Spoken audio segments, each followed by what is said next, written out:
Os saludo. El asunto de hoy es complejo, es en realidad tremendo, ¿no? Porque hacer un balance del marxismo en los tiempos que corren, pues es una enormidad, pero debe de hacerse. El marxismo ha sido para las humanidades de los últimos 150 años lo equivalente al tomismo en el periodo comprendido entre el siglo XV y el siglo XVIII. Es decir, un dogmatismo, un fanatismo, una irracionalidad que se impuso desde el poder constituido y luego costó muchísimo tiempo derribarlo, ¿no?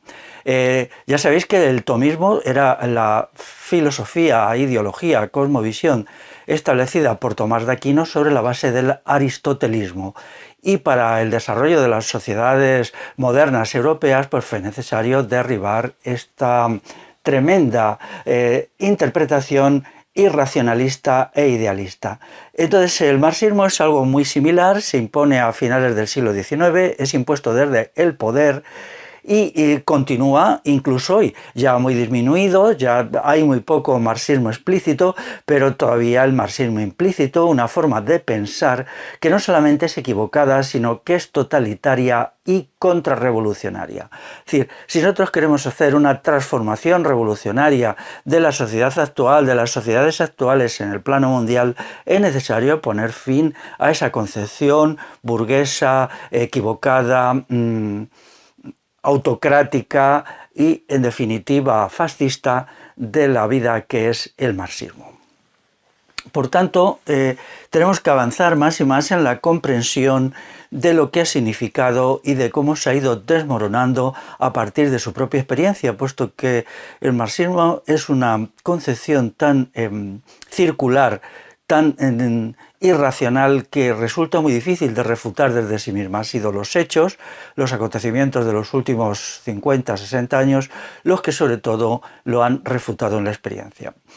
En lo que a mí respecta, tengo que decir que yo fui marxista durante un tiempo, aunque también es cierto que en mi caso el marxismo era una superestructura que se amontonó sobre nociones previas y mucho más importantes, que eran sobre todo de tipo humanístico, de gran adhesión a la cultura occidental. Diría que el libro clave en mi vida ha sido El Quijote, con su idea de justicia, combate y sacrificio individual, mucho más que el marxismo. Pero hay un momento que uno necesita, digamos, una interpretación de las sociedades modernas y se tira por teorías así.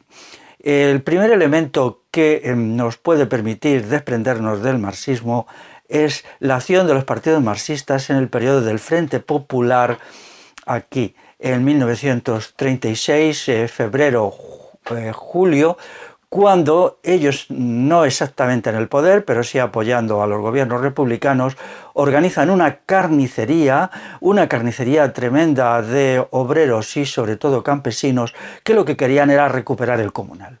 Es decir, cuando surge una rebelión general por recuperar el comunal y todo lo que significaba, entonces estos partidos pues aplauden a la Guardia Civil disparando, matando, asesinando a la Guardia de Asalto, a veces al ejército, a los campesinos que querían volver no solamente al comunal como modo de propiedad, sino a las formas comunitarias, colectivistas y de ayuda mutua.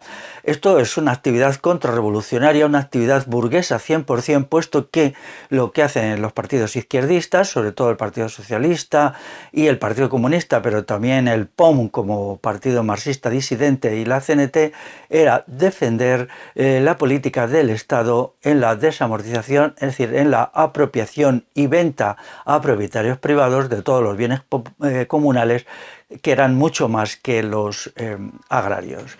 Esto ya es una cuestión muy importante, pero también es su continuidad, que es la aniquilación por los partidos marxistas de las conquistas revolucionarias en el bando republicano en el periodo julio, desde el inicio de la guerra a diciembre.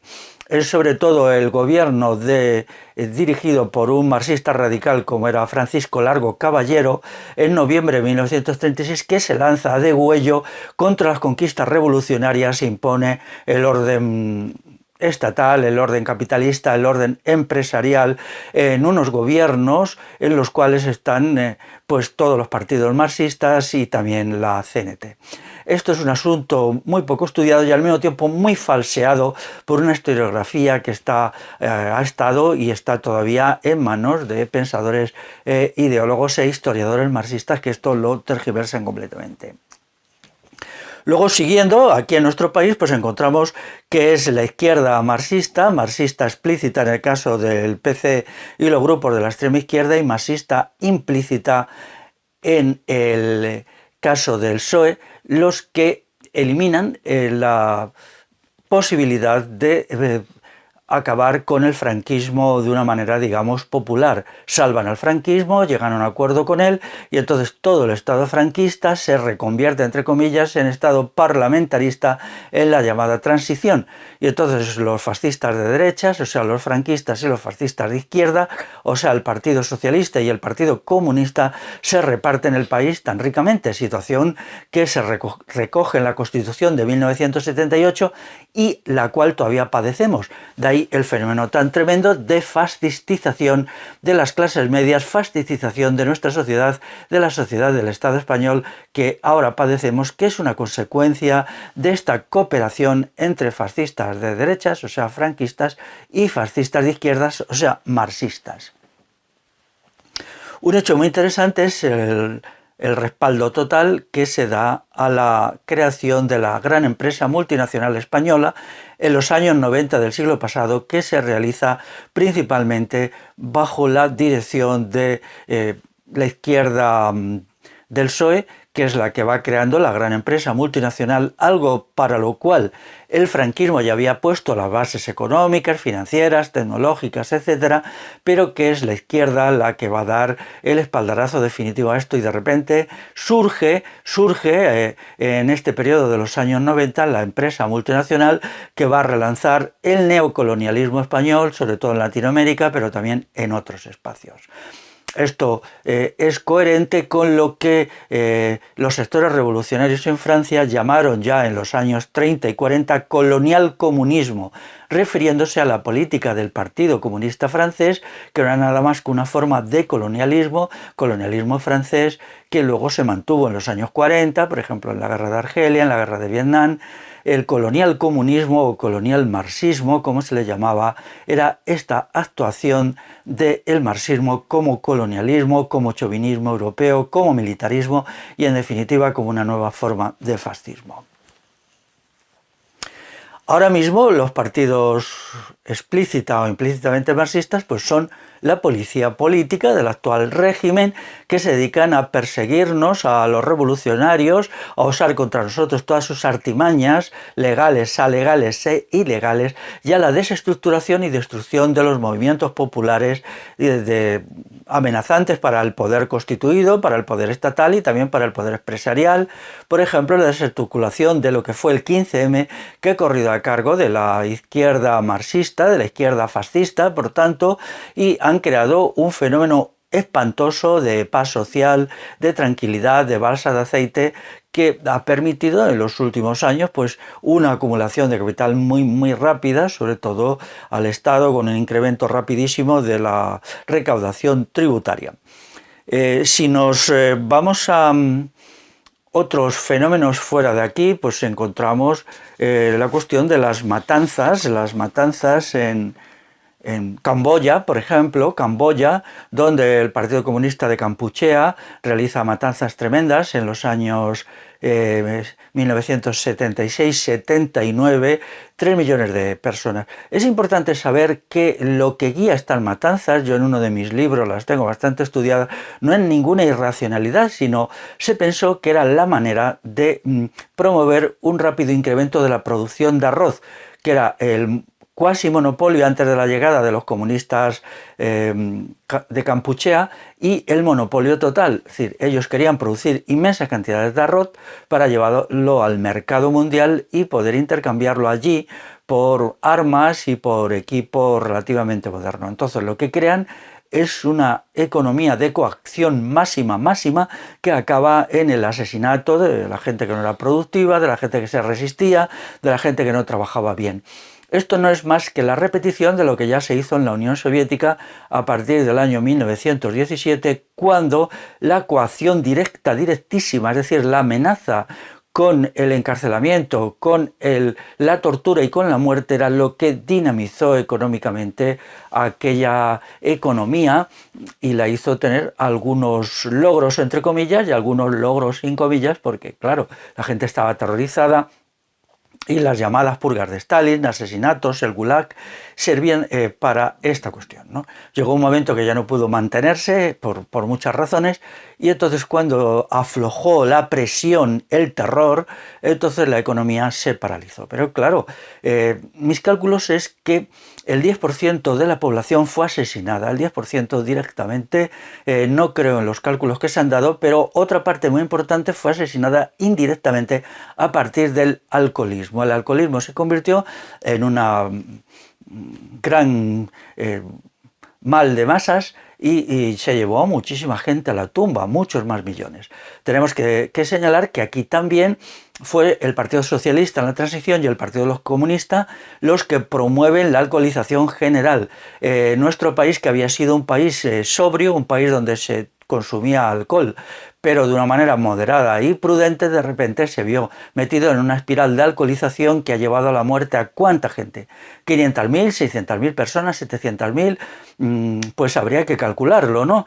Pero yo tengo, como sabéis, un texto que se llama Borrachera, ¿no?, que denuncia esto, y entonces tengo que volver a denunciar que fue sobre todo el Partido Socialista en los tiempos de Enrique Tierno Galván y el Partido Comunista en los tiempos de Carrillo y luego Julio Anguita los que promovieron este fenómeno, que son formas indirectas de matanza y carnicería. También se hizo con las drogas es un fenómeno promovido por la CIA, por los aparatos de coacción y matanza al servicio del poder constituido, pero aquí fue la izquierda la que jugueteó, la que impulsó una ideología que llevó probablemente a 450.000 personas a la muerte y que ahora está volviendo.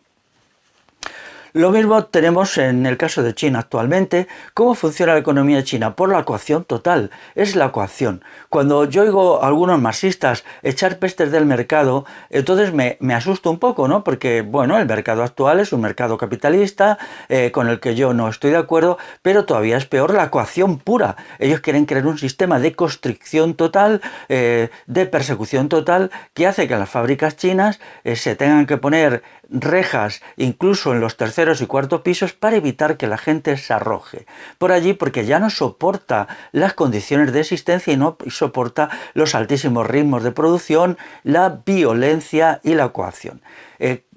Algunas empresas chinas en el extranjero, por ejemplo en Brasil, por ejemplo en África, llegan a usar castigos corporales contra los trabajadores renuentes, contra la gente que es menos productiva, entonces apaleamientos, palizas, golpes. Esto es, ¿qué es? La vuelta directamente al esclavismo, la vuelta a un esclavismo que es lo único que el marxismo como teoría económica puede crear.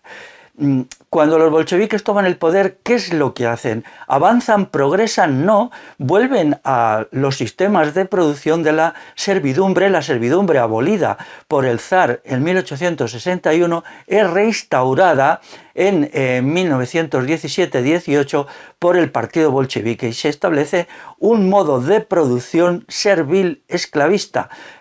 Trotsky lo pretendió imponer directamente, pero Lenin, que era un poquito más listo y que tenía un poquito más de cabeza que Trotsky, comprendió que eso no podía mantenerse así y entonces lo que hizo fue imponer un esclavismo implícito, un esclavismo de hecho, unas formas coactivas económicas tan brutales que obligaban a la gente a producir y que se convertían en definitiva en una matanza, en una carnicería.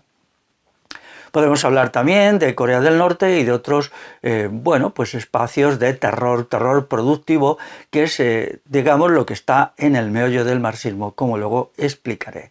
Además de una concepción equivocada de la vida económica que ignora lo más importante, que la libertad no es un lujo, sino la libertad política, civil, individual y también económica es un factor productivo de primera importancia y cuando esto se niega, pues entonces las sociedades se derrumban en la ineficacia.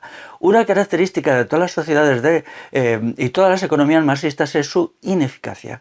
En el terreno económico todas funcionan fatal, todas han acabado en verdaderos desastres. Si, digamos, Rusia hubiera continuado con una economía capitalista clásica y no con una economía fascista totalitaria como la que imponen los bolcheviques, pues hubiera tenido incluso resultados económicos mejores. Yo no apoyo esos resultados porque no me urge el productivismo, pero realmente después de 71 años de experiencia socialista, entre comillas, y de matanzas continuadas para mantener la intensidad en el acto productivo, pues ¿qué se ha logrado? No se ha logrado nada. Rusia sigue siendo una economía pobre, muy pobre, incluso con unas lacras y unas taras de las que al parecer nunca se van a resolver. Y dirigida ahora, pues el que fue un fascista de izquierdas, como Putin, que era nada más que un agente de la policía política bolchevique, pues se ha convertido en una especie de fascista o semifascista de derechas, porque el fascismo no es de derecha ni de izquierdas, es solo fascismo y es facilísimo pasarse de un lado a otro. Quisiera también hablar un poquito del caso de Cuba. Hace poco estaba estudiando un fenómeno de allí, que era el fenómeno de Ernesto Che Guevara. A mí en algún momento el aire romántico con que se vendió publicitariamente al Che Guevara incluso me llegó, ¿no? Esa idea de la entrega, del entusiasmo, pero hubo algo que yo no podía aceptar, ¿no? Que es cómo él se consideraba amo de la vida de los demás y en vez de admitir que era la comunidad popular y por lo tanto la justicia popular la que tenían que entender con la gente que había ejercido la represión en los tiempos de Batista, pues él se consideraba apto para ejecutar a personajes que verdaderamente eran muy siniestros y que, a mi entender, indudablemente, en un juicio justo e imparcial, merecían la máxima pena. Entonces, pues en algunos casos se los hacía llevar a su despacho, sacaba su pistola y los mataba allí directamente, ¿no? Parece ser que en alguna tarde incluso mató a 2 personas, ¿no? Esto es algo inaudito porque tiene que haber una justicia garantista que garantice un juicio imparcial, que garantice un derecho a la defensa, porque la vida humana, siempre respetable incluso de la gente que haya cometido las mayores abyecciones, no puede uno sacar la pistola del cajón y pegarles un tiro. Mucho peor cuando él era director, al parecer, de la Fortaleza de la Cabaña en La Habana, y en los momentos de ira y de rabia presentaba a los carceleros listas de gente que los ponían contra el muro, los sacaban de las celdas y los ametrallaban. Esto es algo increíble. Entonces también el régimen cubano pues se basó también en la coacción económica, en la coacción extraeconómica, en el terror, para acabar siendo un desastre. Entonces esto nada lo justifica. Una futura sociedad revolucionaria debe ser una sociedad garantista en donde el derecho consuetudinario debe garantizar a cada persona un juicio imparcial y unas condiciones en las cuales pueda defenderse si es acusado de algo. Que luego, de una manera, con un juicio imparcial, se le condene a la máxima pena, pues entonces sí, yo estaría de acuerdo. Hay una cosa que me gustaría preguntar en el caso del Che Guevara que explica o lleva hasta qué punto esta gente era una aristocracia del terror, unos nuevos amos muy a menudo peores que los anteriores. No hay duda ninguna que el régimen bolchevique fue mucho peor que el zarista, mucho peor para los trabajadores, mucho peor para las libertades individuales, fue un terror superior. Cuando Ernesto Che Guevara sacaba su pistola y descargaba su ira contra quienes se le ponían allí delante, los carceleros, me pregunto, ¿quién eran luego los que limpiaban la sangre de los muertos en el despacho del Che? ¿Lo hacía el mismo Che? ¿Era el Che el que cogía una fregona y limpiaba la sangre, limpiaba pues la masa encefálica que había reventado, o se llamaba a las señoras de la limpieza? Esto no es baladí, porque demuestra hasta qué punto ellos se convirtieron en una aristocracia de la peor, que se había separado de todo trabajo manual y de todo trabajo productivo, y se dedicaban simplemente a la dirección, al mando, con procedimientos tan brutales que no pueden ser admitidos en ninguna sociedad civilizada. Para empezar, veamos que el marxismo es una teoría equivocada, muy equivocada. Yo ya incluso cuando era marxista me acuerdo que me chocaba un libro que es el siguiente, que es Marx y Engels, la revolución en España, que son unos textos que escribió Marx como corresponsal de un periódico de Estados Unidos sobre los acontecimientos políticos en España en los años 60 del siglo XIX, Y yo recuerdo que leía este texto con estupor y asombro para llegar a la conclusión que Marx no tenía ni idea de lo que estaba hablando, que no sabía nada de la revolución, de lo que él llamaba revolución en España, que no eran nada más que los golpes de los espadones, los golpes militares y tal y cual, ¿no? Hasta los marxistas más intransigentes, más recalcitrantes, han corrido un tupido velo sobre este texto porque es de vergüenza ajena, ¿no? Pero en realidad el marxismo es una colección de cosas equivocadas, de interpretaciones erróneas sobre la historia, sobre la sociedad, sobre la economía, sobre la política, sobre el derecho, que se dicen con un desparpajo y una caradura impresionante. Pero aquí incluso asoma la patita su ala reaccionaria. Después de tronar contra lo esto y lo otro, pues entonces ellos resulta que apoyan a la Primera República y apoyan explícitamente al gobierno de Pi Margall, que era un régimen criminal que se había dedicado a reprimir a los trabajadores, a los obreros y a sangre y fuego al movimiento cantonal. El movimiento cantonal era muy importante porque recogía las tradiciones de descentralización y otro gobierno en el plano territorial y regional para lo que hoy llamamos España. Entonces, un movimiento que tuvo defectos, pero se hunde sus raíces en lo mejor de nuestro periodo medieval, cuando se evitaba la centralización del poder para evitar la tiranía. Entonces resulta que Marx y Engels condenan el movimiento cantonal y condenan las acciones de los que ellos llamaban bakuниnistas, o sea, anarquistas, que ciertamente no fueron acertadas, pero había un fondo ahí de popular, de amor por la libertad. Ellos se parecen como unos totalitarios. Pero bueno, quedemos con esta idea de que no sabían nada del país. Entonces, vamos a ver, en su análisis económico cometen unos errores. En 15 puntos los voy a explicar. En primer lugar, ignoran la función económica del Estado. Esto es tan tremendo que deja sin aliento, ¿no?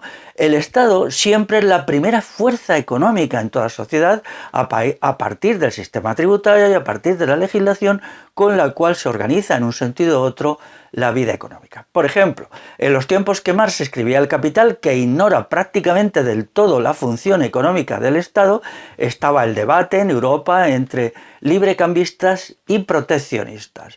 ¿Esto qué significaba? Pues que unos y otros entendían que las decisiones que toma el Estado, dejando aparte el régimen tributario solamente sobre si se va a abrir las aduanas o no se van a abrir las aduanas, eran decisivas para la vida económica del país. Quizá exageraran un poco los unos y los otros, pero ciertamente que haya un sistema de apertura amplia a las mercancías del exterior o que se cierren las fronteras a las mercancías del exterior es mucho más importante que todo lo que pueda decir Marx sobre el funcionamiento de una economía.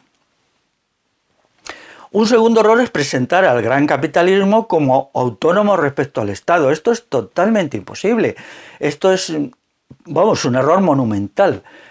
Cuando se estudia, por ejemplo, la gran actividad económica del siglo XIX, que es la construcción de los ferrocarriles, se ve que esto es una acción del Estado que mueve una enorme masa de capital que es extraído básicamente del campesinado por vía tributaria y entonces se inyecta y se proyecta sobre los ferrocarriles y sobre otras infraestructuras, por ejemplo, como los grandes puertos, y aquí no hay ninguna posibilidad de situar todo esto como una actividad autónoma del capitalismo.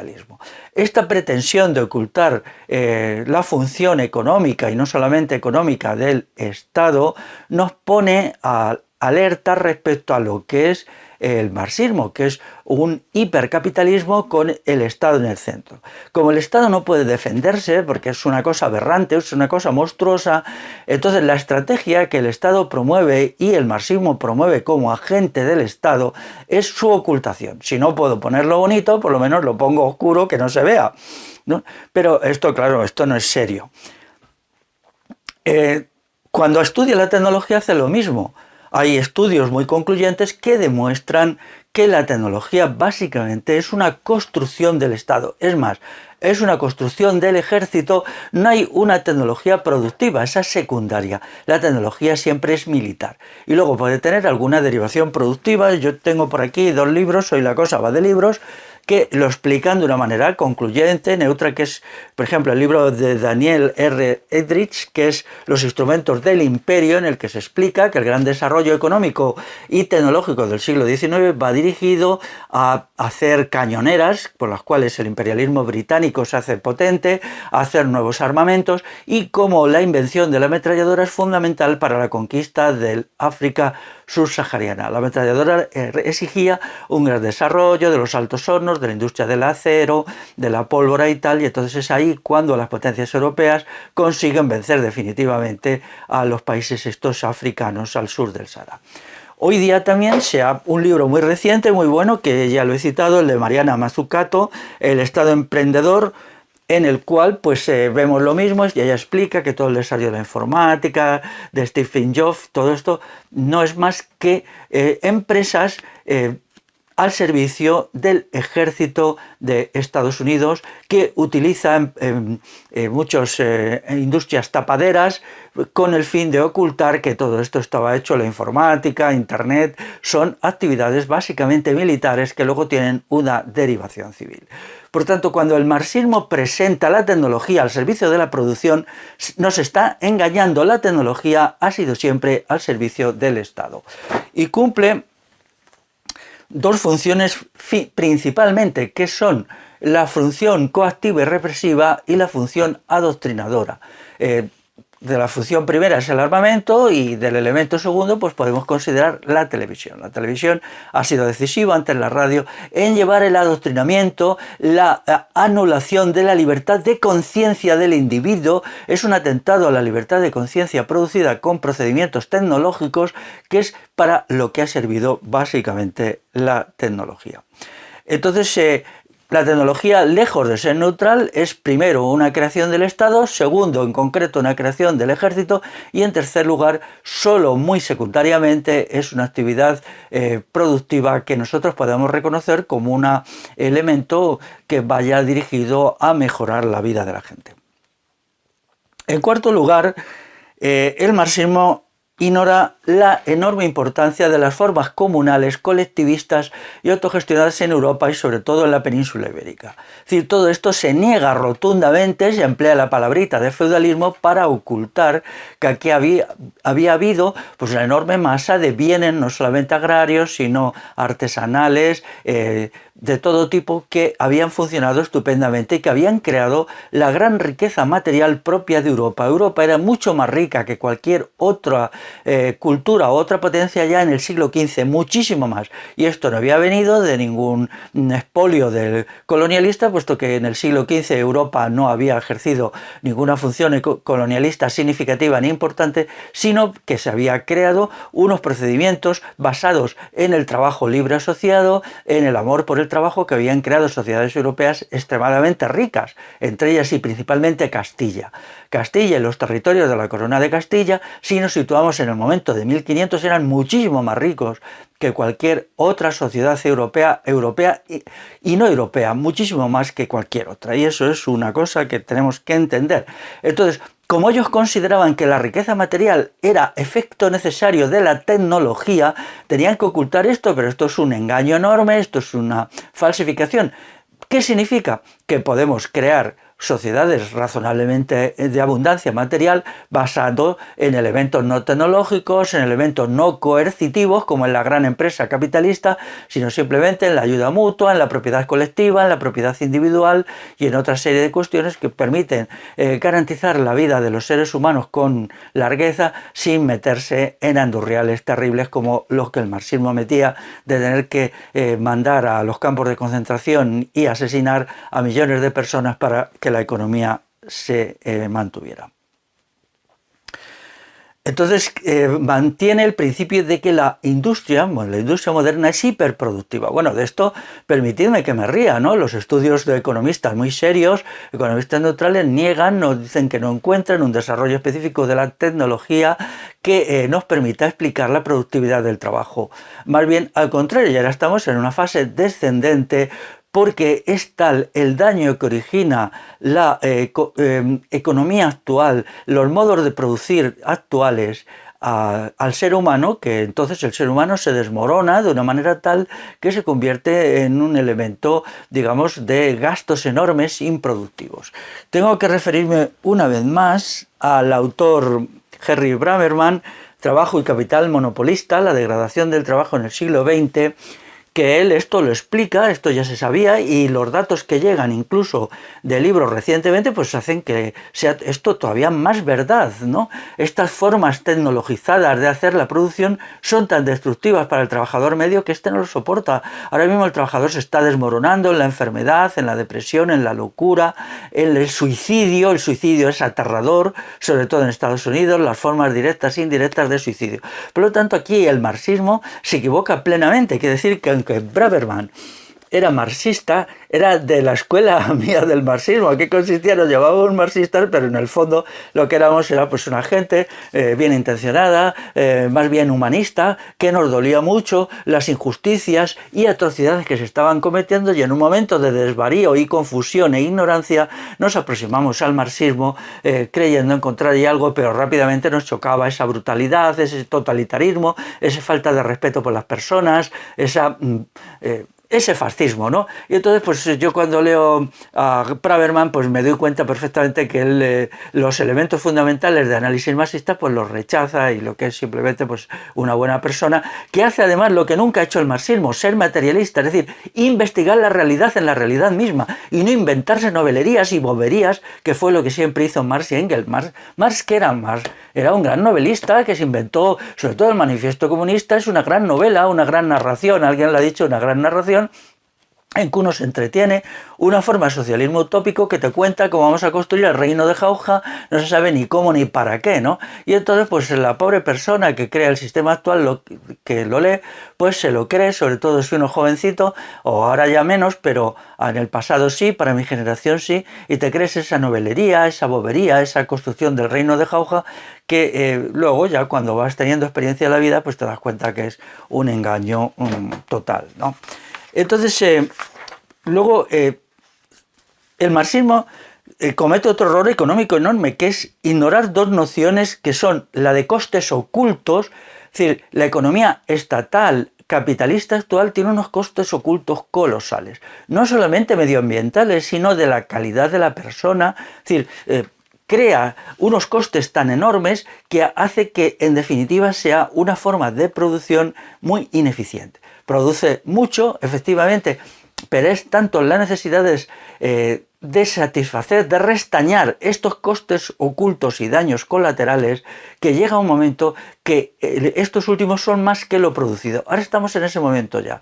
Estamos en un deslizamiento hacia sociedades de una productividad elevada, aunque a mi entender descendente, una productividad del trabajo descendente, pero al mismo tiempo con estos costes ocultos y daños colaterales en la sociedad y el individuo que lo hacen inviable. Por ejemplo, uno de los costes ocultos y no tan ocultos tremendos es la demografía. Como se prohíbe a la gente reproducirse en los países ricos y se roba a la población a los países pobres, pues esto es un coste oculto enorme que ya estamos en la fase de tenerse que resarcir y no puede ya resarcirse de ninguna manera razonable. En séptimo lugar, el marxismo oculta que el capitalismo no es un modo de producción regido por leyes económicas, sino sencillamente regido por el Estado. El Estado es quien manda a través de los sistemas tributarios y a través de las muchas leyes de todo tipo, económicas y no económicas. Se podría hacer un estudio muy completo de cómo el Estado domina absolutamente la producción. Entonces crea un mercado dirigido por el Estado. El mercado actual no es libre, es un mercado antinatural, un mercado no libre y un mercado en el cual no se realiza el intercambio justo de bienes y servicios, sino simplemente está manipulado por el Estado de docenas y docenas de maneras. Entonces, que no se vea esto, pues es una distorsión, es un no comprender. Lo voy a dejar en un simplemente no comprender.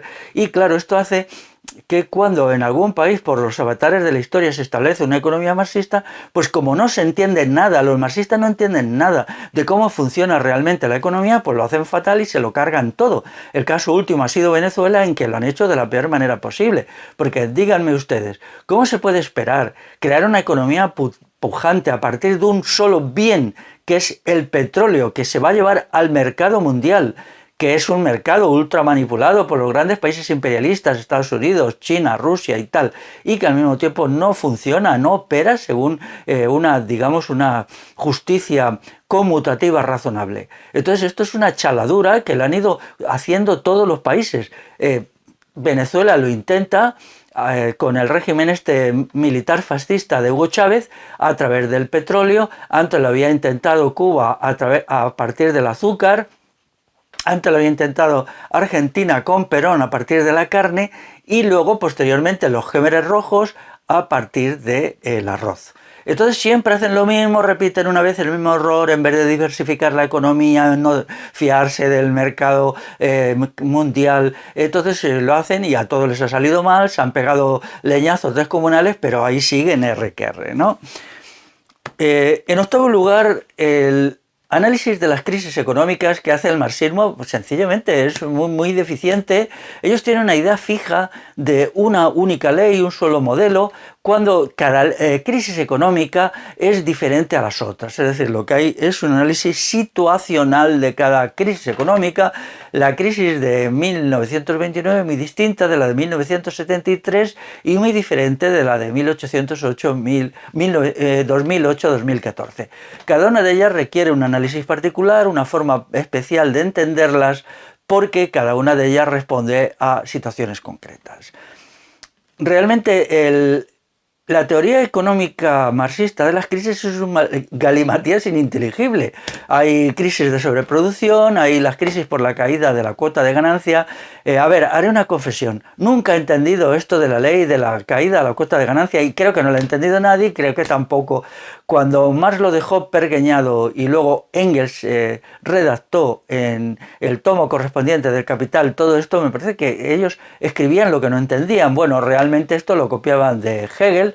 Hegel escribía libros de filosofía y no entendía nada, pero esto le daba como digamos una presencia y aplastaba a la gente y la anulaba intelectualmente, diciendo: veis, tengo aquí escrito unos libros de filosofía, en el caso de Hegel, que no entendéis ni patata, por lo tanto sois unos tarugos y tenéis que seguirme a mí. Y Marx y Engels hacían lo mismo. ¿Veis cómo no entendéis nada de economía? Tal, porque no entendéis todo esto. Claro, pues os diré algo. Marx y Engels no entendían nada de economía y sus estudios de las leyes son simplemente para reírse, coger el libro, tirarlo al contenedor del papel y dedicarse a cosas reales. Porque es intolerable escribir libros para anular, para crear sentimientos de culpa y de inferioridad al lector.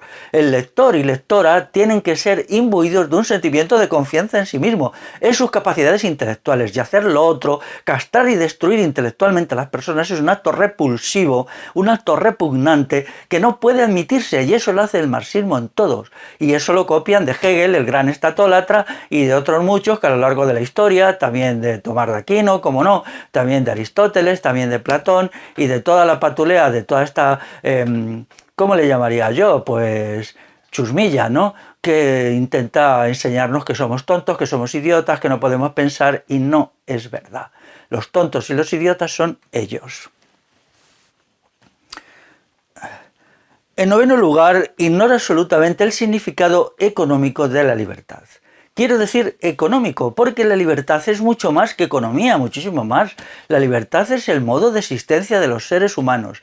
Entonces ellos creyeron que, su economía, entonces estableciendo, por ejemplo, una planificación económica centralizada, centralizadísima, entonces todo iría de maravilla y se superarían las crisis económicas y se crearía ese capitalismo, hipercapitalismo en el que creía Marx, por el cual lograríamos una productividad abrumadora.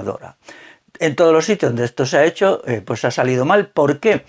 Pues sencillamente porque si centralizamos al máximo la producción económica, entonces lo que negamos es la creatividad del individuo. El individuo se ve sometido a unas órdenes, a unos dictados que te llegan de los jefazos planificadores, entonces él no puede hacer nada, él se convierte en un esclavo y tiene que obedecer órdenes. Pero al mismo tiempo, para vigilarle y controlarle es necesario crear un aparato de coerción tremendo, un montón de policías de la vida económica, que es lo que se hizo en la Unión Soviética, vigilantes, todos vigilaban a todos, el pobre hombre que hacía la producción pues estaba vigilado por 10 o 12, con lo cual el sector improductivo de vigilantes y policías era quizá 3, 4, 5 y hasta 10 veces superior al sector productivo. ¿Cómo pueden funcionar así las cosas? Es que esto es de sentido común. Luego diré de dónde se inventaron esto, porque Marx estrictamente y Engels nunca dijeron cómo iba a funcionar la economía. Ellos eran más bien unos verbosos, unos charlatanes que decían cosas, unos intelectuales, pero fue el partido bolchevique, sobre todo Lenin, el que de repente se le iluminó la cabeza y vio cómo podían crear un sistema económico planificado. ¿De dónde lo copiaron? Pues era el sistema que el alto Estado Mayor del ejército alemán en la Primera Guerra Mundial había hecho. Cuando se crea una economía de guerra, pues entonces el alto Estado Mayor creó un sistema para la planificación global de la economía alemana en los 4 años y medio que duró la Primera Guerra Mundial.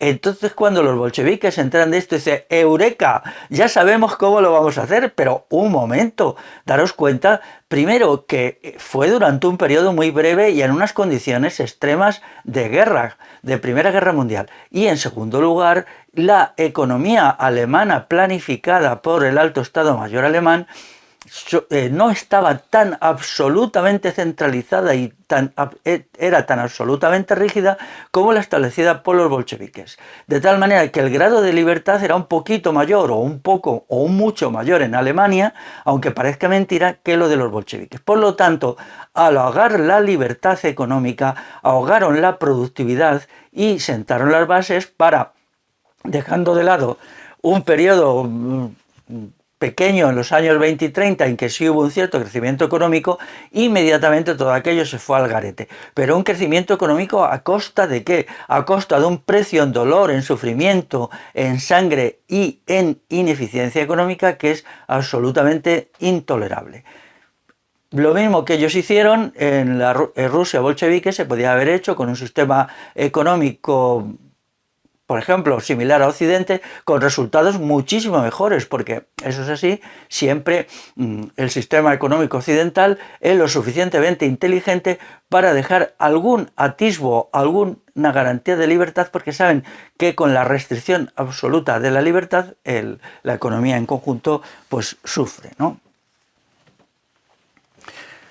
En décimo lugar, la economía marxista niega que la industria moderna, sobre todo lo que produce, ya lo he dicho antes, son instrumentos de dominación, porque la economía está al servicio de la política, y una economía que sirve sobre todo al Estado, pues está al servicio del Estado. No busca la producción, como dice eso Marx, la producción por la producción, pues esto es un error enorme, no entendía nada. Es que es asombroso la ignorancia sobre economía de Marx, no era la producción por la producción, sino la producción para la creación de los instrumentos de dominación, de los instrumentos militares, los instrumentos policiales, los instrumentos burocráticos, que es lo que ahora tenemos. Cuanto un país es más rico en las condiciones de existencia del Estado, pues es menos libre, porque la riqueza se utiliza para el control político, el control ideológico, el control militar, el control policial. El Estado policial necesita una economía pujante, porque es muy caro. Aquí ahora mismo, cuando tenemos 400.000 policías y otros 300.000 quizá o 200.000, no se sabe bien, de, agentes de los servicios de vigilancia privada, pues entonces todo eso es carísimo y eso tiene que ser pagado por una economía pujante. Pero claro, esto durante un tiempo solo, porque las economías se desangran. El precio de la dominación es tan caro, tan carísimo, que cuando el Estado se lanza a dominar absolutamente, está incurriendo en una contradicción. Ese dominio absoluto pues empobrece a la sociedad y ahora mismo ya vemos cómo las sociedades europeas se tambalean en la dirección del barranco y la catástrofe por la hipertrofia de los costes de dominación.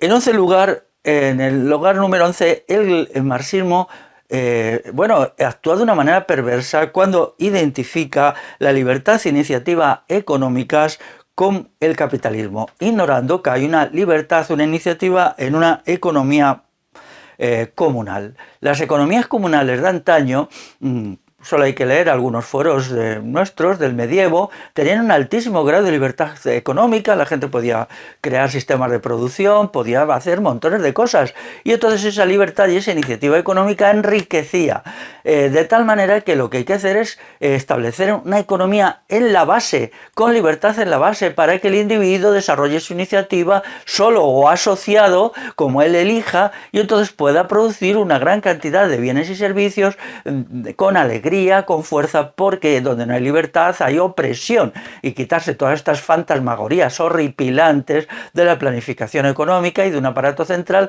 que te dice hasta, pues yo qué sé, cuántas sillas puedes fabricar en tu casa cuando en los ratos que haces bricolage. Esto es tan ineficiente y tan aberrante que lleva a la pobreza extrema a los países que lo hacen. Por ejemplo, a Venezuela.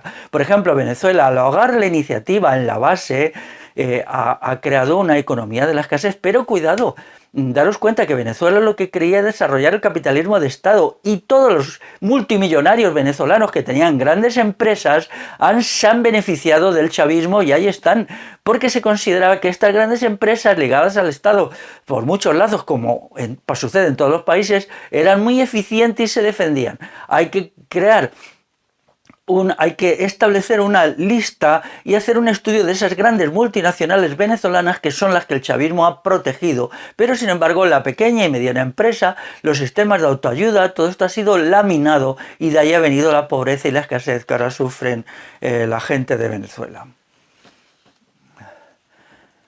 El punto número 12 es negar que el objetivo número 1 de la producción es crear no bienes y servicios, sino sujetos desestructurados, envilecidos y machacados.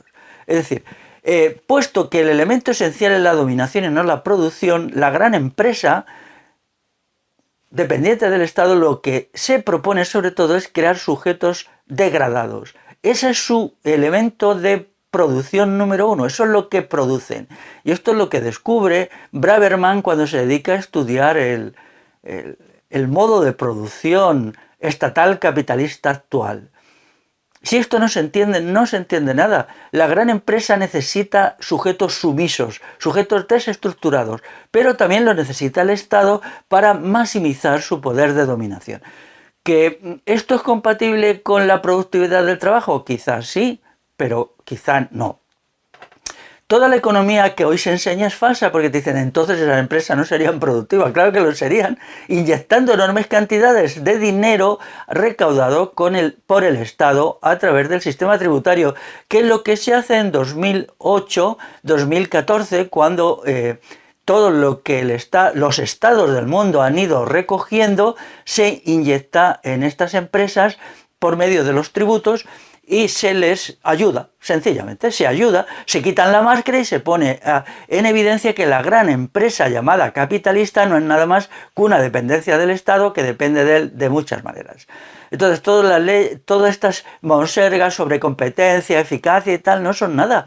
Son palabras y palabras que nos permiten justificar, o les permiten a algunos, el hecho de la concentración de la propiedad. Ahora se nos viene a decir que a los pobres, la gente que hemos sido despojados de todo bien, es estupendo, porque cuanto mayor es la empresa, mayor es la productividad, que es completamente mentira lo que nos están diciendo.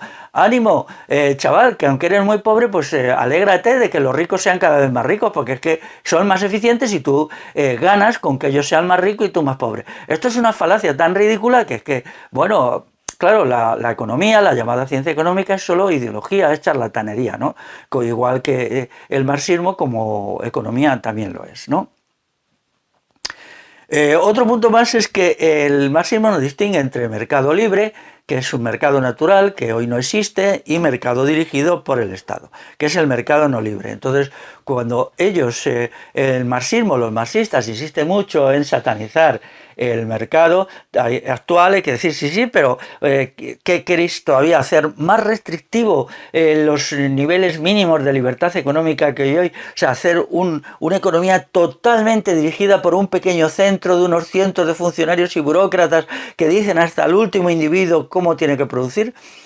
pues esto es tremendo, ¿no? Entonces lo que hay que hacer es volver a revoltear la sociedad, luego lo explicaré, y crear una economía de la base, desde la libertad y no desde algún centro que da órdenes. En realidad esa economía ya existe porque esta fusión entre el Estado y la gran empresa es lo que hoy hace gobernar la economía, como se vio palpablemente en la crisis de 2008-2014 y se verá en las crisis futuras que parece que vienen ya. Entonces, el hacer de la concentración de la propiedad el fundamento de la productividad es el error número 14. Se dice que la economía de escala hace a la producción mejor. Esto no es verdad en absoluto. Cuando se reestructuró las empresas metalúrgicas y siderúrgicas en los años 70 del siglo pasado, se vio que esas monstruosas fábricas de acero o de metales eran asombrosamente improductivas precisamente por ser grandes, y lo que se fue era a pequeñas acerías de 100, 150 trabajadores.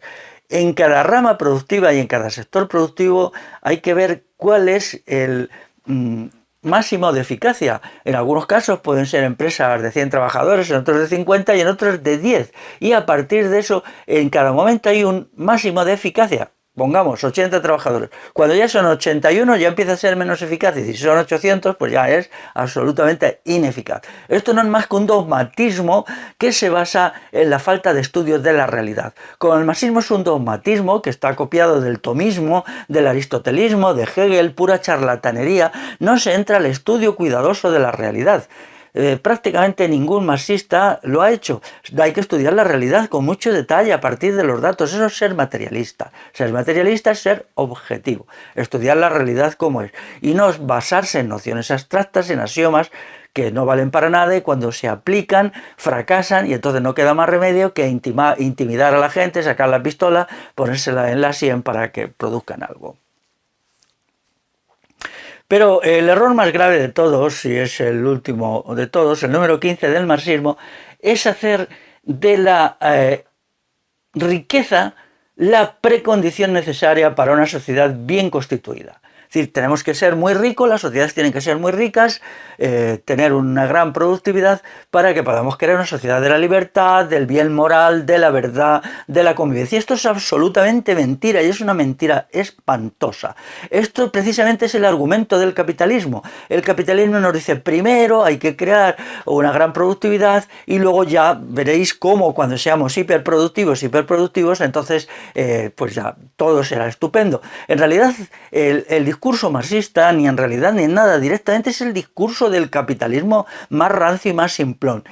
El bien social se realiza en gran medida por instrumentos no económicos a través del esfuerzo por la verdad, a través de la lucha por la virtud cívica, y solamente en una pequeña parte, está ligado a los logros de la economía.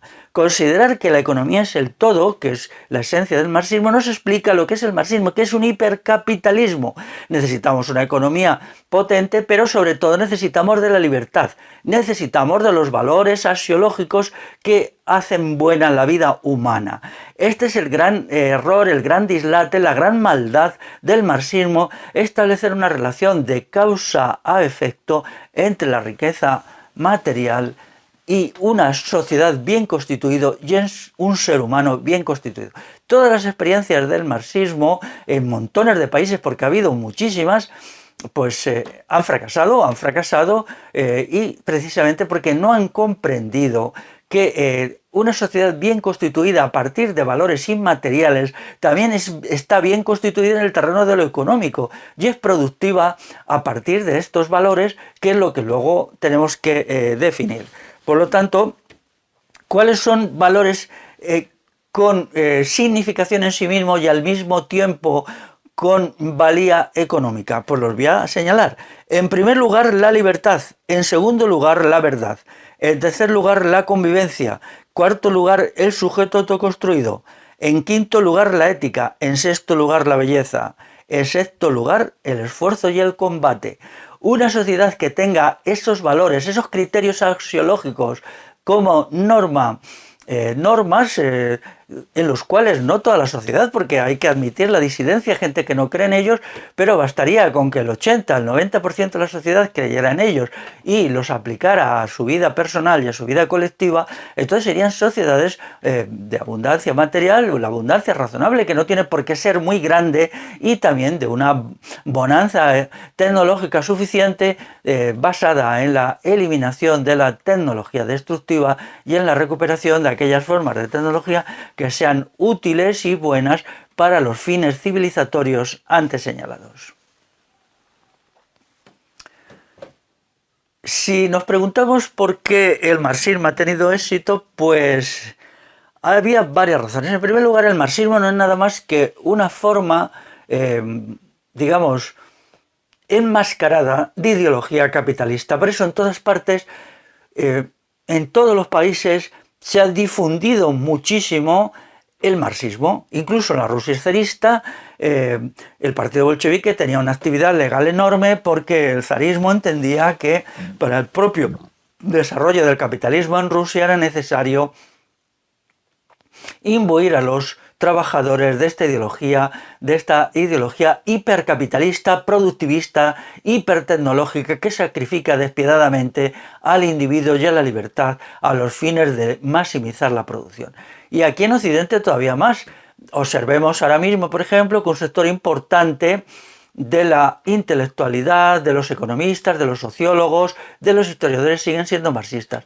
Ya no marxistas explícitos, porque ya da vergüenza declararse marxista explícito, solo hacen una minoría de chiflados, pero sí marxistas implícitos, que todavía siguen con las categorías del marxismo, de esta locura productivista y desarrollista, que además son una forma de negar la revolución. La revolución no viene de eventos económicos, sino que viene de una voluntad de crear una sociedad mejor, una sociedad nueva que supere las lacras y las taras de la sociedad actual. Y eso es pues una voluntad de bien. La voluntad de bien se realiza como voluntad de revolución. Pero claro, esto se combate. ¿Cómo lo combate el Estado y el capitalismo? Pues a través de inyectar enormes cantidades de ideología marxista, ideología totalitaria, ideología fascista, puesto que con su negación de la libertad y su culto por el Estado, el marxismo es un fascismo. Recuerdo a un autor que leí con gusto, que decía que para entender a los nazis había que entender a Hegel, porque el culto por el Estado de Hegel, el filósofo decimonónico, había salido el nazismo, porque el nazismo no es nada más que una idolatrización del Estado. Bien, pues también de Hegel, del hegelianismo, salió el marxismo, y ahí hay un punto en común, muchísimos más de lo que parece, entre esta idolización del Estado que comparte el marxismo y que luego se aplicó de una manera tan frenética y tan loca que lleva a la carnicería y a la matanza, ¿no? El marxismo es una teoría del capitalismo perfecto, un capitalismo aparentemente sin contradicciones, que es una utopía, es una fantasía, porque no puede haber este modo de producción sin esas contradicciones. Entonces ellos pretenden que sea absoluto. Quieren quitarle su lado negativo para dejar su lado positivo, pero es que el capitalismo es eso, positivo y negativo. Y cuando ellos han intentado tomar toda esta forma de capitalismo hiperperfecto, lo único que han hecho es agravar las contradicciones del capitalismo y hacerle aún más improductivo, más criminal, más negativo, hasta que han tirado la toalla, por ejemplo en Rusia, y se han pasado al modelo de capitalismo occidental. En China fueron un poco más listos, porque el Partido Comunista en China, el marxismo chino, comprendió que las teorías marxistas sobre la economía son una paparrucha, son una locura, son un dislate, y entonces pues su fórmula es: en economía liberalismo y en política marxismo, o sea, fascismo. Y les va un poquito mejor, aunque bueno, ya se han metido en el lío de la crisis demográfica, tienen un problema demográfico tremendo, y al mismo tiempo están produciendo una degradación tan rápida e intensa de la mano de obra a partir del totalitarismo productivo, que yo entiendo que China va a un desastre, va a un fracaso incluso mayor en lo económico que conoció la Unión Soviética, porque como no aflojan la mano, como se mantienen como un fascismo económico terrible, al mismo tiempo que un fascismo político hiperterrible, pues esto está creando un entontecimiento, una degradación, una desesperación de las masas allí que va a culminar o bien en una explosión o bien en un desplome del sujeto, en un desplome enorme del sujeto que va a hacer que la sociedad china entre en un torbellino de autodestrucción. Entonces, todas estas cuestiones hay que entenderlas para comprender que el marxismo es una locura, una sinrazón, una chaladura, ¿no? Liquidar el marxismo, claro. ¿Para qué? Para crear una nueva concepción sobre la revolución. Las sociedades actuales en todo el mundo, en Europa, pero en todo el mundo, tienen que ser reestructuradas, reconstruidas. Esto no da más de sí. En 20 años se desplomarán. Los costes ocultos son tan inmensos que el sistema se está derrumbando. Yo podría decir, cuando hay un montón, millones y millones de personas que no encuentran motivos para seguir vivas, el fenómeno simplemente del suicidio, el suicidio directo, el suicidio indirecto a través de las drogas, los accidentes de tráfico, la depresión psíquica que crea enfermedades de toda naturaleza, estamos abocados a un desastre de estas sociedades por hiperextensión de los aparatos de Estado, por absoluta falta de libertad, por desestructuración del individuo al que se le alecciona, se le dirige, se le manipula sistemáticamente, continuamente. Entonces el individuo dice, no, así no quiero vivir. La libertad es forma fundamental, es una necesidad, es una forma fundamental de existencia del ser humano. Por lo tanto, cuando ahora ya la libertad está tan corta, ha sido recortada de tal manera, pues el individuo se está derrumbando. Entonces esta liquidación del marxismo tiene que convertirse inmediatamente de crítica del marxismo en reflexión sobre lo que vamos a constituir y lo que vamos a ofrecer para estas sociedades que ya no se tienen en pie, ¿no? Entonces, el anticapitalismo ya patético, ridículo, de anticapitalismo entre comillas, de los residuos que quedan del marxismo, estos fascistas que andan por ahí pues agrediendo a los revolucionarios, se reduce ya solo a un sistema de sobornos y migajas. Es decir, te dan esta pequeña cosita que es un soborno a las clases asalariadas y trabajadoras para tenerlas contentas o menos destruidas, les dan una pequeña cosita. Y esto le llaman anticapitalismo, es anticapitalismo de la limosna, en vez de plantear la existencia de un orden, digamos, de economía libre surgida de una revolución de la libertad que liquide el Estado y por lo tanto el capitalismo. Entonces nuestros anticapitalistas, entre comillas, lo que hacen es pan y circo, la sopa de los conventos, que es la caridad eclesiástica y la beneficencia estatal del estado de bienestar. ¿Funciona esto? Pues primero el individuo tiene que estar muy degradado para dejarse sobornar y le echan en cada elección, pues le ofrecen alguna cosita, ya se llame renta básica o algún otro invento que se haga y esto dicen, qué anticapitalistas somos. No, porque el capitalismo se mantiene a partir de del soborno de la gente que se les dice, mira, te damos unos eurillos y con esto te callas.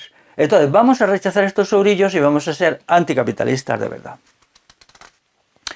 ¿De dónde surge el marxismo? Pues el marxismo en definitiva es una forma de platonismo.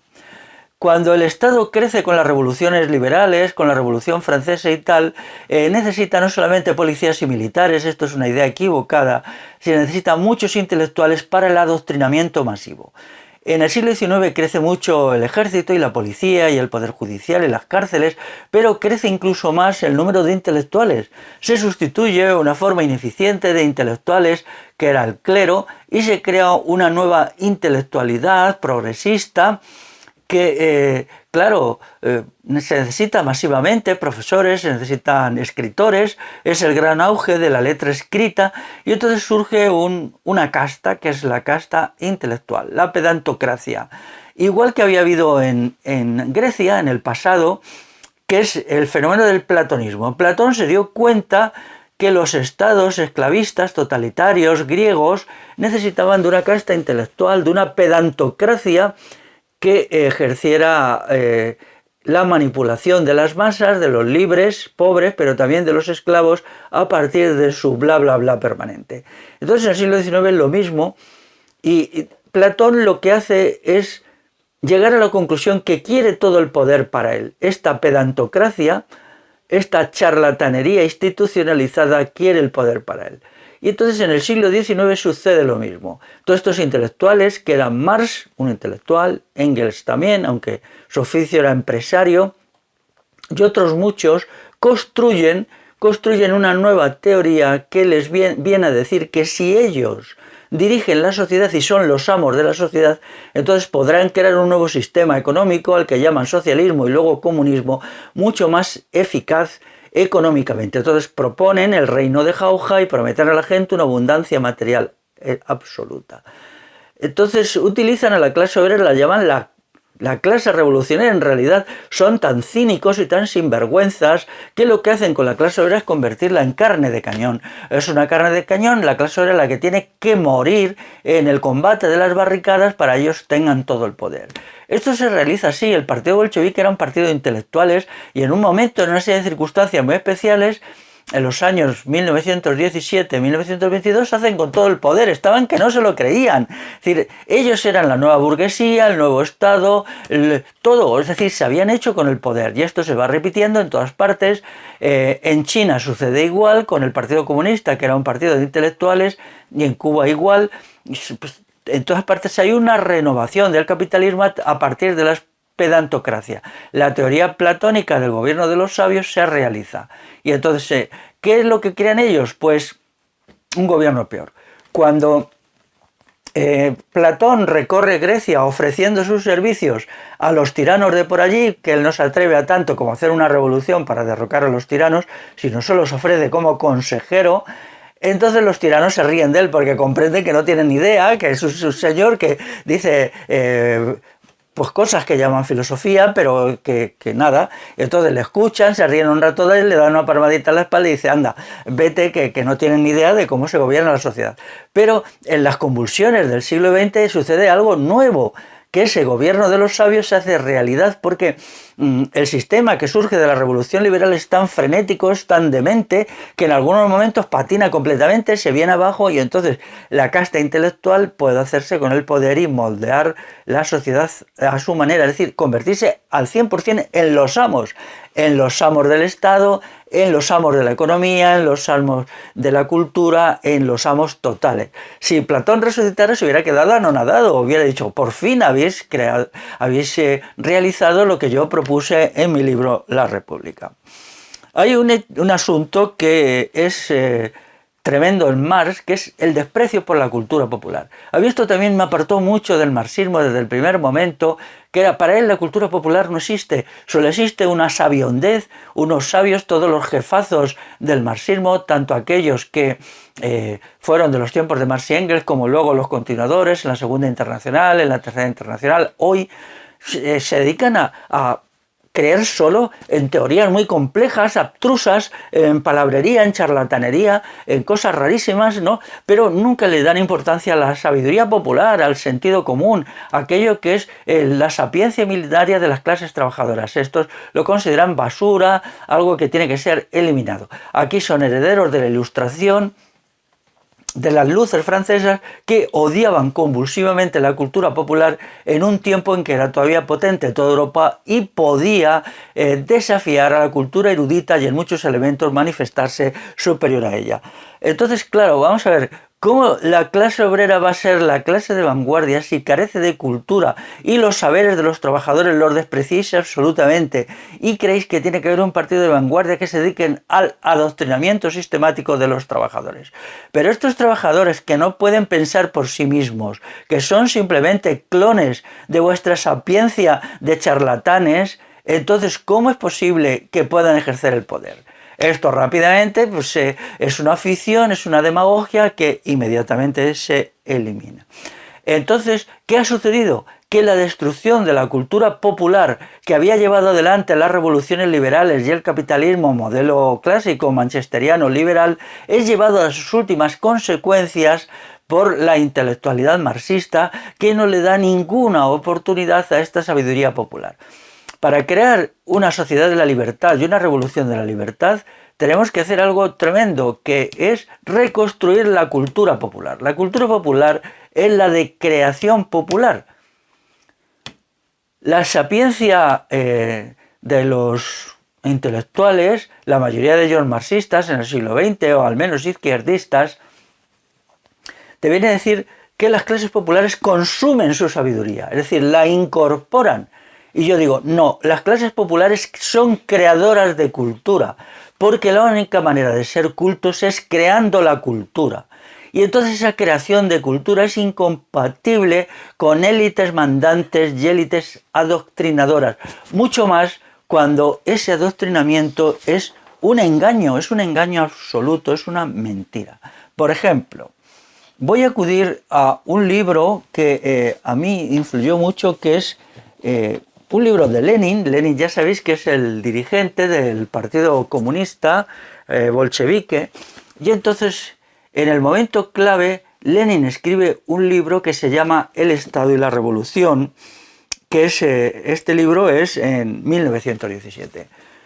En este momento los bolcheviques estaban en una situación muy débil, y entonces en este libro es un libro dirigido a engañar a la gente, a engañar masivamente a las clases populares rusas, ofreciéndoles un modelo de autogobierno popular en el cual la participación del individuo en la vida política sería real. Entonces, por un lado, Lenin demagógicamente escribe este libro, donde hay participación de la gente, asambleas, debates públicos, libertad de expresión, libertad de conciencia, pero esto era simplemente un engaño dirigido a hacer dóciles a sectores que no veían qué función podía desempeñar el partido bolchevique como partido gobernante. Pero en realidad lo que estaba haciendo es otro texto que se llama Los bolcheviques deben tomar el poder. Es decir, por un lado lanza una proclama interior al partido que se llama Los bolcheviques deben tomar el poder, y por otra parte escribe un libro dirigido a la pobre gente que debía de ser engañada con una parodia de democracia y participación. Y eso era El Estado y la Revolución. Entre esa pobre gente me he encontrado yo muchos años y me indigna haber sido engañado de esta manera. Es decir, Lenin dice lo que no hacía. Mientras él escribía El Estado y la Revolución, por un lado, por otro estaba ordenando que se creara la nueva policía, que se asesinara a la gente que no estaba de acuerdo con sus planteamientos, que se anulara la libertad de expresión, que se metiera en cintura a los trabajadores disidentes y sobre todo a los campesinos. Es decir, estaba haciendo lo mismo que luego harían aquí en el periodo del Frente Popular, el Partido Socialista, el Partido Comunista, cuando mientras hacían gorgoritos sobre el socialismo y no sé cuántas cosas más, estaban matando a los campesinos y a los trabajadores por cientos, por miles, que pedían la recuperación del comunal. Y esto es así, la historia, y la cuento así de cruda porque yo he sido parte de ese engaño. Y si os extraña que utilice a veces palabras fuertes, pues es que a mí me han engañado de una manera muy fuerte y ahora ha llegado el momento de reivindicar eso. Por ejemplo, voy a coger este libro. Es una autora, se llama Martha Nussbaum, una filósofa estadounidense actual que tiene un libro que se llama Libertad de conciencia. En el marxismo la noción de libertad de conciencia ni existe. Es que ni existe. Ellos lo único que entienden es el adoctrinamiento y aleccionamiento. Por lo tanto, la libertad de conciencia, que es la base y precondición para que el individuo sea libre en el interior de sí mismo, es la libertad interior, la libertad de pensamiento, y a partir de ella la libertad de acción, simplemente no existe. Entonces, ¿qué puede salir de una sociedad constituida por unos sujetos donde la categoría de libertad de conciencia no es que la nieguen, sino ni siquiera la admiten y ni siquiera la comprenden? A partir de aquí, lo único que puede suceder es que se cree un totalitarismo absoluto. Marx es ajeno a lo mejor de la cultura europea. Es un teórico del despotismo oriental a través de dos autores terroríficos, uno es Platón y otro es Hegel. Él forma parte de lo peor de la cultura occidental, de ese lado negativo, de ese lado totalitario, que va a desembocar en todos los fascismos, en los fascismos de derechas y en los fascismos de izquierda. Para él, los valores fundamentales de la cultura occidental no son nada más que nada, ni siquiera los cita. Es inútil buscar por allí los valores esenciales como son la noción de libertad, libertad de conciencia, la categoría de individuo autónomo y autosuficiente, que por el hecho de serlo tiene que tener unas prerrogativas de autorrealización. El individuo no existe, no es una noción propia del marxismo ni del izquierdismo, el individuo es solo parte de las masas. Esto es absolutamente intolerable. El individuo existe como individuo, no simplemente como factor de producción, no solamente como elemento productivo, no solamente como alguien al que se selecciona. El individuo se autoconstruye, no es construido por los intelectuales marxistas. Esto todo es increíble, es aterrador. Ya sé que en solo una intervención oral como esta no puedo refutar todas estas cosas, ya lo sé, pero tengo que decir que algo tenemos que hacer y por lo menos advertir sobre la cuestión de la libertad. La libertad es un valor esencial, ya lo he dicho antes. En tercer lugar, el marxismo no entiende nada de la vida relacional y convivencial. No entiende la noción de amor, no entiende la noción de convivencia, de amistad, de fraternidad. Algo que podemos retrotraernos al texto, a los textos ya de los autores griegos y romanos sobre la amistad, ¿no? Como el de Cicerón sobre la amistad. Entonces ellos hacen tabla rasa de lo mejor de la cultura europea y no introducen nada más que categorías totalitarias, productivistas, violentas, básicamente es una forma de militarismo y fascismo y terrorismo violento. Recuerdo cuando yo estaba leyendo La ideología alemana, que es un texto de la juventud de Marx y Engels, está lleno de odio a toda la gente que aparece allí, se la papalea, se la machaca, se la tritura, que eso es lo que han hecho siempre todos los marxistas, siempre han estado enzarzados en miles de peleas, si tenían el poder se mataban unos a otros y si no tienen el poder pues se descalifican unos a otros. Nunca hay un libre debate porque para ellos la noción de verdad tampoco existe, la verdad como objetividad, simplemente la verdad es la coincidencia entre lo que pensamos y lo que existe realmente, solo hay propaganda. Entonces la ideología alemana es un texto horrible en donde se insultan unos a otros, se burlan unos de otros. ¿Dónde está el debate por la verdad? ¿Dónde está la búsqueda objetiva y serena de lo que es verdadero? ¿Dónde está el reconocimiento que tenemos que tener un respeto por la verdad si queremos entender? Allí no hay verdad, solo hay propaganda. Entonces, si los grandes valores de la libertad, la convivencia y la verdad y de la persona, estos cuatro grandes valores no están en el marxismo, ¿qué es el marxismo? Es una cosa horrible, es un despotismo oriental que ha desviado a las clases populares de Occidente, de Europa, de las metas revolucionarias para meterlas en un laberinto que además ha sido desastroso económicamente. Ahora tenemos que recuperarnos, es lo que decía al principio, como sucede en el siglo XVIII cuando dicen ya está bien de aristotelismo, ya está bien de tomismo, vamos a combatir estas corrientes de pensamiento para hacer una investigación objetiva de la naturaleza, para comprender el mundo tal cual es, para romper con los axiomas, con los principios, con las divagaciones, para basarnos en el método experimental.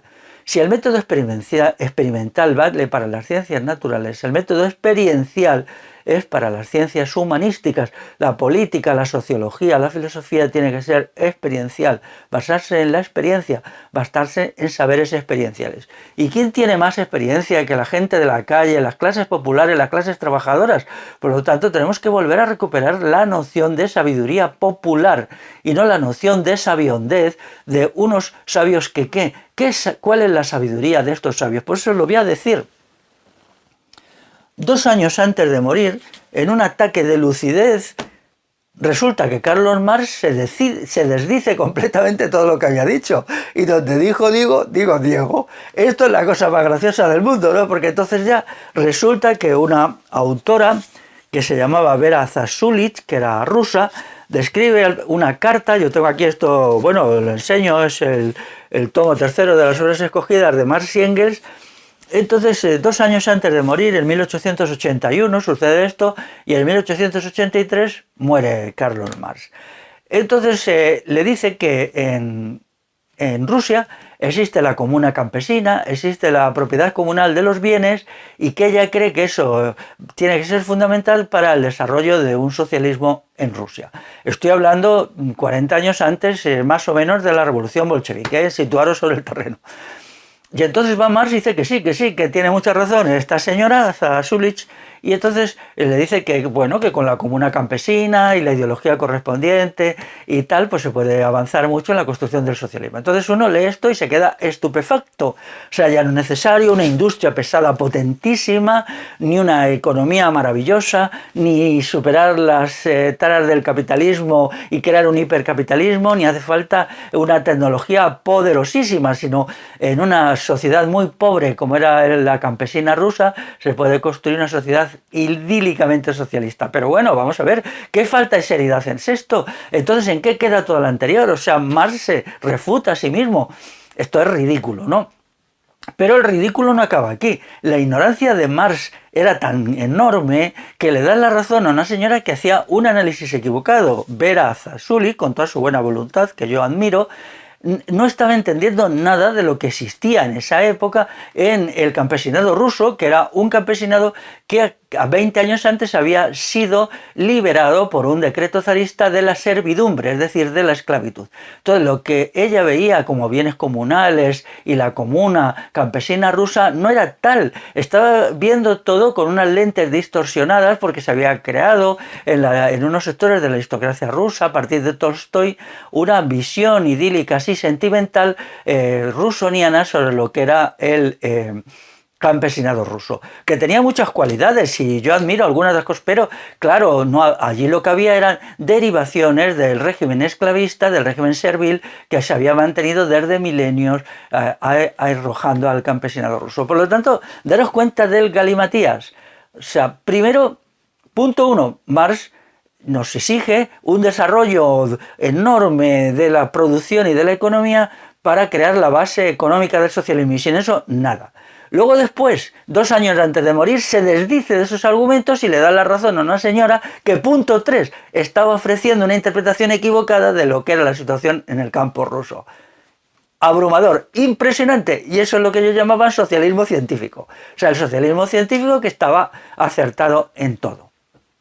Entonces, claro, cuando llegas aquí, pues ya te ríes y coges las obras escogidas de Marx y Engels y las dejas en algún lugar donde debían de estar, ¿no? Entonces, antes he dicho, en el marxismo no existe la noción de libertad, no existe tampoco la categoría de individuo, no existe tampoco la de verdad, porque ellos odian la verdad. Lo más terrible del marxismo es que solo concibe la propaganda, no la verdad. Es anterior a la propaganda. Y no puede haber propaganda cuando uno respeta la libertad de conciencia, la libertad del otro para pensar la verdad o la mentira, pero no crea aparatos de propaganda.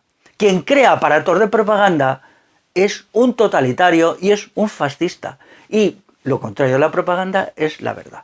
Cuando nos dirigimos a otra gente, intentamos aportar las partes de verdad que somos capaces de ofrecer, pero no hacemos propaganda, no adoctrinamos, no aleccionamos. Eso lo hacen los fachas, y los fachas de izquierda, los marxistas, mejor que nadie.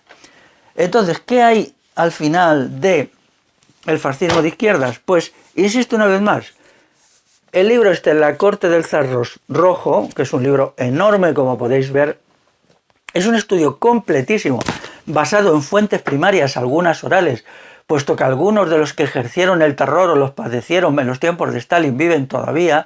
Entonces se hace una investigación completísima, citando a pie de página todas las fuentes sobre lo que fue aquello. Aquello fue el peor terror del siglo XX, mucho mayor que el que establece Franco aquí, mucho mayor del de Hitler en Alemania o otros así. Entonces esto tiene que ser entendido porque el autor de este libro tiene una visión como moralista, ¿no? No comprende por qué el stalinismo, este tipo de fascismo terrorífico, había establecido esto, pues sencillamente a partir del productivismo marxista. Si establecemos por un lado el productivismo marxista y vemos que para que la economía funcione solo hay un elemento que es la coacción económica que tiene que ser llevada a sus últimos extremos, y eso eran las purgas de Stalin. Las purgas de Stalin eran crear un terror tan enorme que la gente fuera cada mañana al trabajo con la voluntad voluntad de hacerlo lo mejor posible, de obedecer a sus jefes, en fin, en un estado de pánico.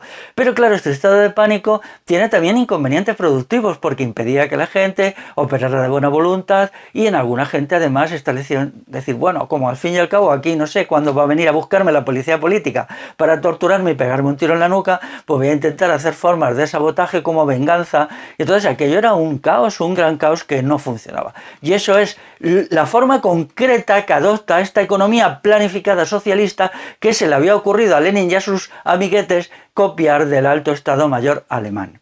Entonces, hay un punto cuarto además, que es algo consustancial al marxismo, que es el desprecio por la vida del espíritu, la vida de los valores, la vida desde la parte espiritual y material que tiene el ser humano.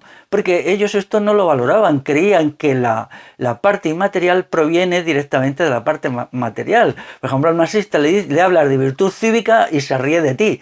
Y entonces dices, bueno, pues si no hay virtud cívica, que tiene una función económica importante, una voluntad de crear, convertir la propia actividad productiva en algo al servicio de la sociedad, pues entonces, ¿qué hay? Hay coacción. Y si hay coacción, tenéis que crear una policía política y una policía económica. Pero ¿cuál es la precondición de la virtud cívica en su aplicación a la economía? Pues una economía de la libertad, una economía de la participación política, donde el individuo sepa que es libre para hacer la actividad económica como servicio a sí mismo y servicio al bien común. Pero libre significa no coaccionado, y hay un margen para que pueda no hacer también eso y vivir su vida siempre que no exija a la sociedad privilegios sin servicios.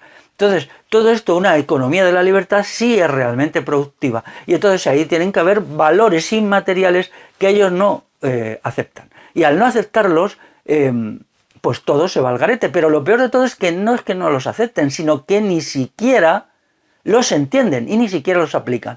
Ni siquiera los no aplican, sino ni siquiera los citan. Y al no citarlos, cierran la mente del individuo de una manera total. El individuo que lee con la mejor voluntad del mundo los textos del marxismo se encuentra metido en un laberinto en donde la vida humana no puede comprenderse y donde nada puede comprenderse. Y entonces se convierte literalmente en un fanático de la coacción, en un fanático del adoctrinamiento, en un fanático de la violación de los otros, de la violación del otro, y ya sabéis eso, el nombre que tiene. Hay un elemento del marxismo curioso, porque tengo que decir que no todo, claro, sería demonizar, que es un elemento del marxismo que es muy curioso, que es su análisis sobre la religión. Si tomamos este texto que se llama Sobre la religión, Marx y Engels, entonces encontramos aquí una cosa curiosa en lo que ellos están muy acertados, que es su análisis del cristianismo. El análisis del cristianismo que hace el marxismo es verdadero porque, bastante verdadero, aunque muy simplón, muy elemental, porque se basa en la escuela de los analistas de la Biblia que se dan en Alemania en la segunda mitad del siglo XIX. Era una gente muy buena, estos estudiosos de la Biblia, y entonces van produciendo una serie de materiales sobre los orígenes del cristianismo y qué va pasando con la evolución del cristianismo hasta el Concilio de Nicea. Entonces, por algún motivo curioso, Marx y Engels, sobre todo Engels y después los jefes de la Segunda Internacional, recogen estas ideas y las aplican con relativo acierto en una serie de libros, como son varios de los textos de Engels, pero también un texto curioso que es el de Kautsky, que es el principal teórico de la Segunda Internacional Socialista, en su libro Orígenes y Fundamentos del Cristianismo.